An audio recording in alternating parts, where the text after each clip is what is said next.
MKS को IELTS को app download गर्न मिल्यो। यो प्ले स्टोरमा गएर सिम्पली तपाईले MKS IELTS सर्च गर्नुभयो भने यसरी MKS IELTS आउँछन्। अब यहाँ चाहिँ म तपाईले सुरुदेखि गरेर देखाउँछु। जस्तो कि हामीले यहाँ MKS IELTS सर्च गर्यो भने IELTS को दुईटा एप आउँछन्, तर यो माथिवाला एप जुन छ नि, यो ब्ल्याक ब्याकग्राउन्ड भएको, त्यो चाहिँ इन्स्टल गर्नु होला। 14 MB को एप छन्, एकैछिनमा डाउनलोड हुन्छन्।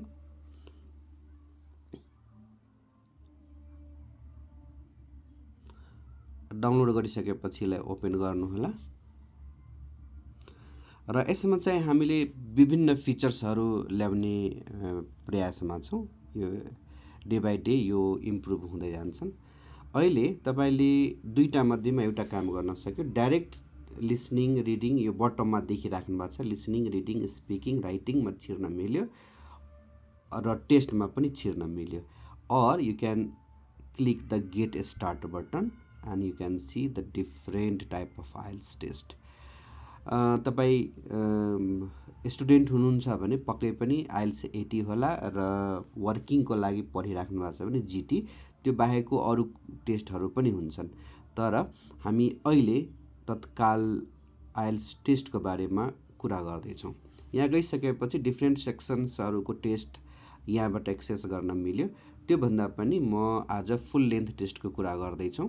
यहाँ फुल लेन्थ टेस्टमा क्लिक गर्नुस् र यहाँ एकचोटी लगइन गर्नुपर्ने हुन्छन्। हाम्रो एडमिटेड स्टुडेन्टहरूलाई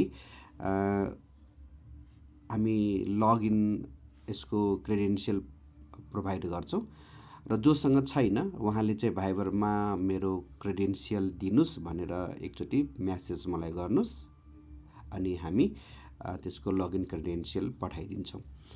र अहिले तत्कालको लागि म एउटा डमी आईडीबाट लगइन गरिरहेको छु।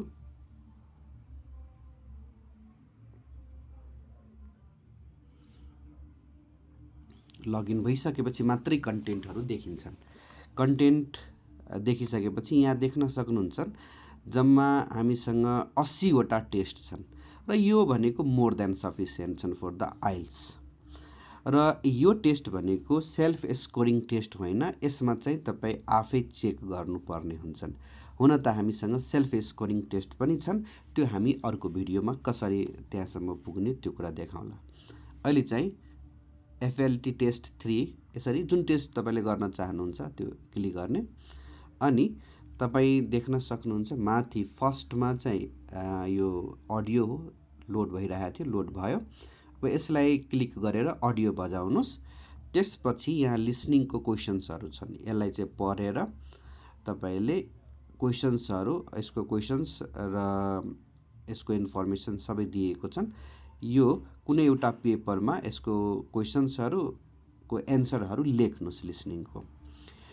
टाइम सेट गरेर, हुन त लिसनिङमा अलरेडी टाइम सेट हुन्छन्, त्यसपछि रिडिङको टाइम सेट गरेर यहाँ जुन हिसाबले टाइम भनेको छन् त्यो हिसाबले टाइम सेट गरेर रिडिङको प्यासेज पढेर त्यसको अगेन एन्सरहरु एउटा पेपरमा लेख्नुस्।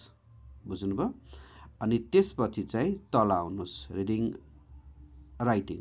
राइटिङको टास्क 1 र टास्क 2 को लागि भिन्दा भिन्दै टाइम सेट गरेर अथवा दुईटैको लागि सेम जसरी हुन्छन् टाइम सेट गरेर यो रिडिङ र राइटिङको टास्क 1 र टास्क 2 लेख्नुस्। र स्पिकिङको हाम्रो टेस्ट 1 को क्वेशनरी दिएको छन् कि यसमा के सोधिन्छन् भनेर, के सोध्ने भनेर। तपाईले यो स्पिकिङको लागि क्लासमा डिस्कस गर्न सक्नुहुन्छ टिचरलाई, और you can simply record the voice र यो क्वेशन अनुसार र टिचरलाई पठाउन सक्नुहुन्छ र उहाँको फिडब्याक लिन सक्नुहुन्छ। राइटिङको लागि पनि तपाईले एउटा पेपरमा लेखेर अनि हाम्रो भाइबर ग्रुपमा तपाईले पठाउनु भयो भने सम्बन्धित टिचरलाई अनि उहाँले तपाईको राइटिङमा कस्तो स्कोर आयो उहाँले भनिदिनुहुन्छ। यसरी चाहिँ हामीले फुल लेन्थ टेस्ट गर्न सक्छौं र अन्तिममा लिसनिङ र रिडिङको एन्सर चाहिँ तपाई आफै चेक गर्नुपर्ने हुन्छन्। यहाँ चाहिँ लिसनिङको छन्, यहाँ हेर्न सक्नुहुन्छ लिसनिङको एन्सर र हुन त यहाँ तल रिडिङको पनि एन्सर देखियो, सबै एन्सरहरू देखियो, बट यसमा चाहिँ अरू टेस्टमा रिडिङको पहिले लिसनिङको एन्सर यहाँ देखिन्छ, यो जुन ग्रिन छ नि, र त्यसपछि यहाँ चाहिँ रिडिङको एन्सर देखिन्छन्। यहाँ चाहिँ मिलाइएको छन्, यहाँ रिडिङको मात्रै छन्, माथि मात्रै मिस्टेक भएको। यसरी तपाईँले फुल लेन्थ टेस्ट गर्न सक्नुहुन्छ र यो तपाईँलाई जति बेला मन लाग्छ त्यति बेला गर्न सक्नुभयो। डेली पनि गर्न सक्नुभयो, दिनमा 3 वटा 4 वटा पनि गर्न मिल्यो, 5 वटा पनि गर्न मिल्यो, जति पनि गर्न मिल्यो। यो अडियोलाई प्ले गर्नको लागि सिम्पली यसलाई प्ले गरिदिनुहोस्, द्याट्स इट। एकछिनमा यो बज्न थाल्छन्। Cambridge Practice Tests for IELTS 1 by Vanessa Jakeman and Claire McDowell. Okay. Published by Cambridge University Press. यसरी नै बज्छन्। ल